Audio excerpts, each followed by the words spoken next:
बहुत ही विशेष मन की बात में बोले पीएम मोदी। करनाल में कोहरे के कारण हादसा, 10 वाहन आपस में टकराए। दोपहर 12 बजे महाकुंभ नगर पहुंचेंगे सीएम योगी आदित्यनाथ। मुंबई पुलिस के कंट्रोल रूम में आया फोन, बम रखे जाने का मिला अलर्ट। पहले चरण में 1 से 8 फरवरी तक प्रैक्टिकल परीक्षाएं होंगी। दूसरे चरण में 9 से 16 फरवरी तक होंगे प्रैक्टिकल एग्जाम। बता दें कि प्रैक्टिकल परीक्षाओं के लिए 18 मंडल चयनित की गई। आगरा, सहारनपुर, बरेली, लखनऊ, झांसी में होंगे प्रैक्टिकल, जिसमें चित्रकूट, अयोध्या, आजमगढ़, देवी पाटन, बस्ती हैं शामिल।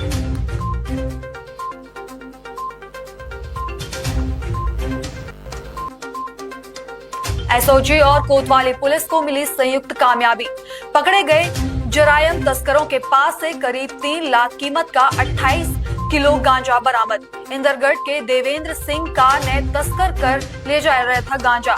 साथ ही सदर क्षेत्र के रुदौल का बदन यादव भी गिरफ्तार। सदर कोतवाली क्षेत्र के ईदागाह, जालपुर, पनवार रोड की है गिरफ्तारी। एसपी विनोद कुमार ने दी मामले की जानकारी।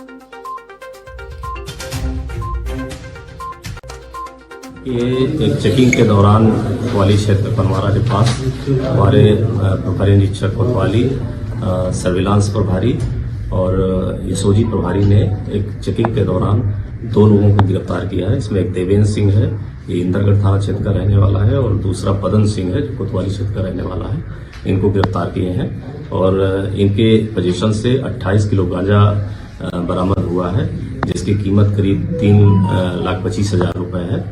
और इनसे जब पूछताछ की गई तो ये पता चला कि ये ट्रेन के माध्यम से लाए थे जनपद में उड़ीसा से, और यहाँ पर फुटकर रिटेलर को देते हैं और भिजवाते हैं। इनके आपराधिक इतिहास के बारे में जानकारी की गई तो 5 मुकदमे ये जो देवेंद्र सिंह है इंदरगढ़ का, इसके विरुद्ध दर्ज है और 2 एनडीपीएस के हैं। दूसरे पर भी 2 मुकदमे हैं। इन पे गैंगस्टर जैसे आपराधिक मुकदमे पहले से दर्ज हैं, तो ये साथी अपराधी हैं जिसको हमारी पुलिस ने पकड़ा है। इनके जो कैरी कर रहे थे, जिससे वो मारुति कार भी बरामद की गई है। तो एक अच्छा गुड वर्क है जो हमारी पुलिस ने किया है, को गिरफ्तार करके जेल भेजा। सर, गांजे की क्या कीमत रही होगी? गांजे की कीमत इस समय जो 28 किलो है, इसकी 3,25,000 रुपए। कहाँ बेचते थे, कुछ जांच नहीं? पुलिस ने बदमाश के पास से एक रेसर बाइक और तमंचा बरामद किया है। जानकारी के अनुसार पुलिस थाना क्षेत्र के लोटूबीर इलाके में वाहन चेकिंग अभियान चला रही थी। इसी बीच बिना नंबर प्लेट की एक बाइक आती थी। पुलिस ने रोकने का इशारे के बाद भी बाइक सवार नहीं रुका। पुलिस ने जब पीछा किया तो वह पुलिस पर फायर झोंकते हुए सर्विस लेने पर उतर गया। पुलिस ने जवाबी फायरिंग में गोली बदमाश के पैर पे लग गई। जांच पड़ताल के दौरान पता चला कि बदमाश 25,000 रुपए का इनामी विनय यादव है। वहीं पुलिस ने घायल बदमाश विनय को अस्पताल भेज दिया है और पुलिस बदमाश को आपराधिक इतिहास खंगालने में जुटी है। सर, क्या किस तरह की मुठभेड़ की, कौन अपराधी थे?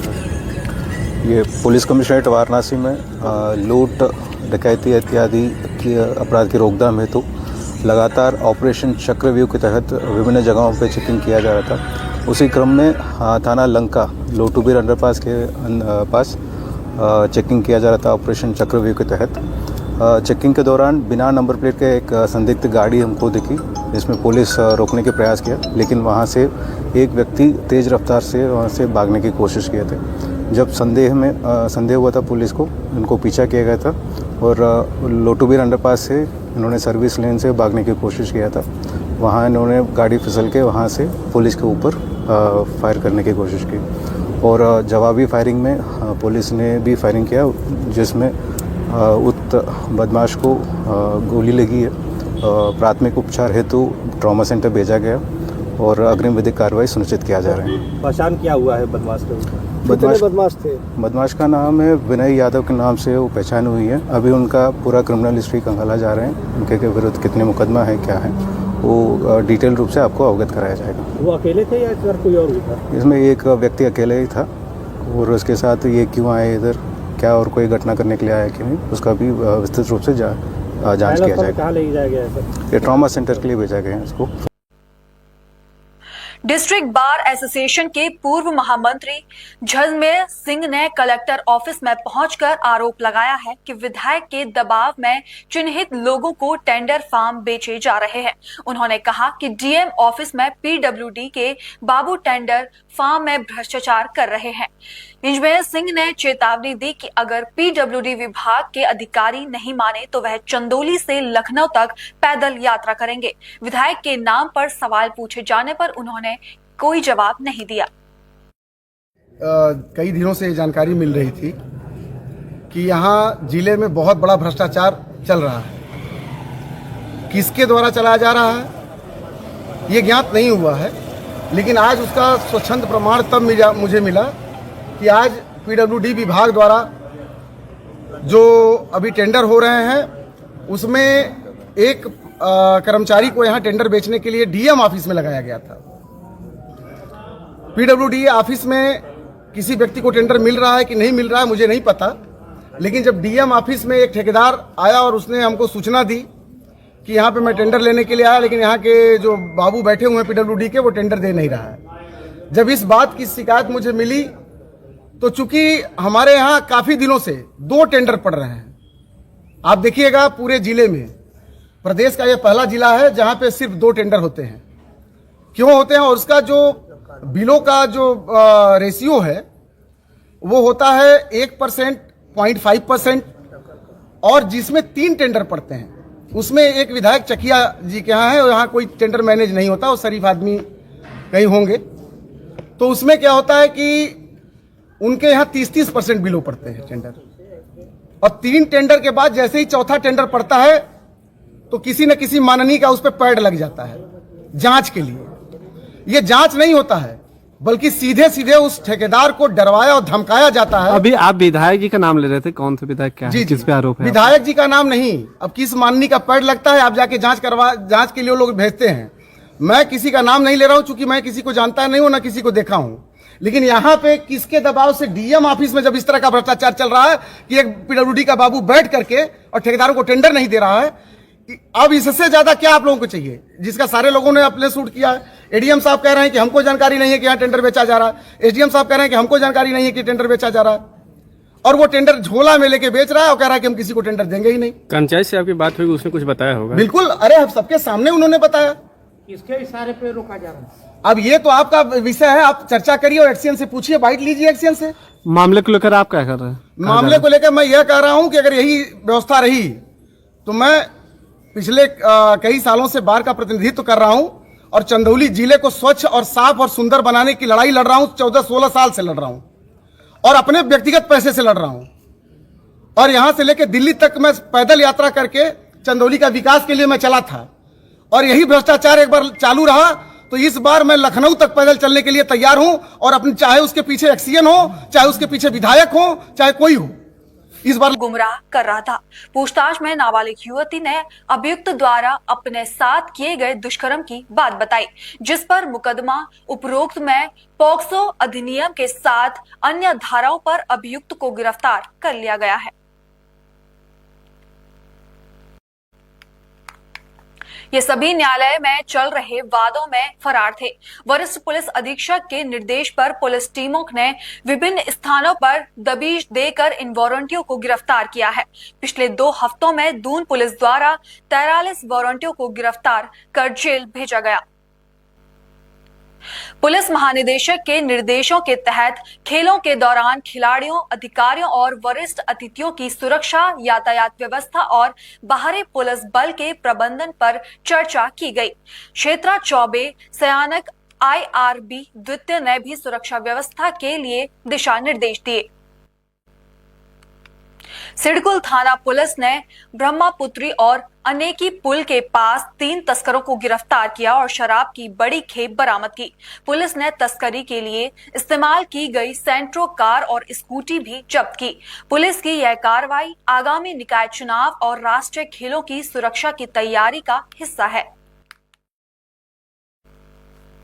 जिसमें एसएसपी देहरादून के निर्देश पर पुलिस ने स्कूलों और कॉलेजों में छात्रों और अध्यापकों को नशे के दुष्प्रभाव के बारे में जागरूक किया। 17 जनवरी को थाना तथ्यूर ने अलर्ट आदर्श इंटर कॉलेज में और थाना कालसी में राजकीय बालिका इंटर कॉलेज में नशा के खिलाफ कार्यक्रम आयोजित किया। छात्रों से नशे के अनमूल से सहयोग की अपील की गई और नशे से जुड़े तस्करों की सूचना पुलिस को देने के लिए प्रेरित किया गया। इस अभियान का उद्देश्य उत्तराखंड के ड्रग फ्री देवभूमि 2025 विजन को साकार करना है। गिरफ्तार किए गए अपराधियों में रुखसार अहमद, अरुण कुमार कोरी, नसीम अहमद और सचिन कनौजिया शामिल है। इन पर लखनऊ और अन्य जिलों में कई मुकदमे पहले से दर्ज हैं। पुलिस ने इनसे 2 टीन तेल और 15,500 रुपए की नकदी बरामद की। एक आरोपी तपन कुमार केसवानी अभी भी फरार है, जिसकी पुलिस तलाश कर रही है। आज DCP south Lucknow commissionerate team ने एक पर्दाफाश करा है, जिसमें कि एक ऐसे गैंग को पकड़ा है जो कि हाईवे के अलोंग खड़े हुए मालवाहकों को त्रिपाल काट के उनसे सामान चोरी करा करता था। इसमें जो गैंग के सरगना है वो रुखसार अहमद है। इनके ऊपर 8 मुकदमे हैं, जिसमें कि इनके ऊपर गैंगस्टर का एक अभियोग भी पंजीकृत है। साथ ही साथ हमने अरुण कोठियार और नसीम उर्फ पप्पू को भी गिरफ्तार करा है, जो कि इलाहाबाद के रहने वाले। इनका भी विस्तृत आपराधिक इतिहास है। इनके साथ जो माल खरीदने वाले व्यक्ति सचिन चौरसिया है, उनको भी जेल भेजा गया है। इनके पास से हमको 1,15,000 रुपए चोरी करा गया सामान और घटना में प्रयुक्त जो डीसीएम है वो भी हमने बरामद करी है। बाकी आवश्यक वैधानिक कार्रवाई की जा रही है। ये हादसा तब हुआ जब ट्रक कनौडिया से भावनगर सीमेंट ले जा रही थी, जिसके बाद आग लगने के कारण नेशनल हाईवे पर जाम लग गया। वहीं राजूला नगर अग्निशमन कर्मी मौके पर पहुंचे और आग पर काबू पाया। घटना की खबर पाकर पीएसआई पीवी पालस सहित नागेश्वरी पुलिस का स्टाफ मौके पर पहुंचा। विदित है आपको 2-4 दिन पहले प्रमुख समाचार पत्रों में हरियाणा बीजेपी के अध्यक्ष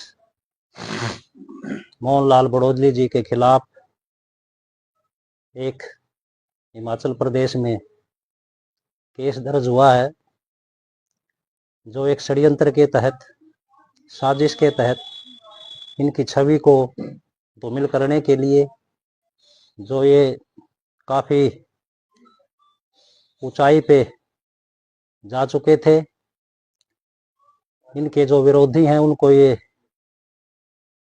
सहन नहीं हुआ और एक षड्यंत्र के तहत, साजिश के तहत इनको नीचा दिखाने की, इनकी राजनीतिक हत्या का प्रयास किया गया।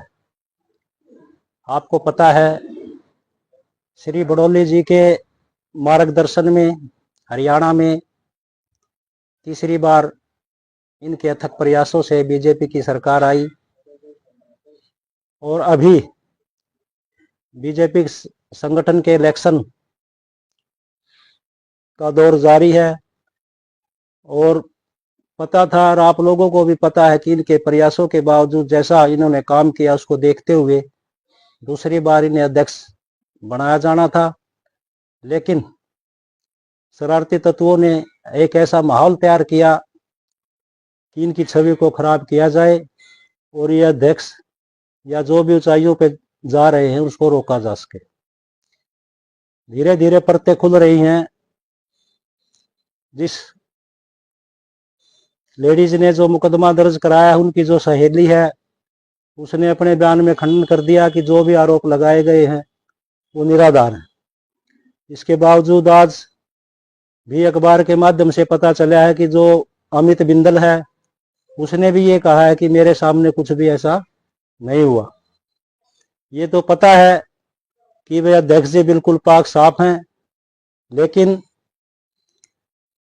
आज ब्राह्मण सभा जींद और 36 बिरादरी जो मोहनलाल जी के प्रति जिनकी सहानुभूति है, उन्होंने भी चाहा और हम सब उनके खिलाफ कार्रवाई होनी चाहिए। बिल्कुल उनको इस तरह से जो मतलब समाज को या जो राजनीति में जो ये गंदी बातें हैं, जो गंदे चरित्र के हनन की जो बातें होती हैं, इन पे रोक लगनी चाहिए और जिन आदमियों ने षड्यंत्र रचा है उनके खिलाफ कानूनी कार्रवाई की जाए।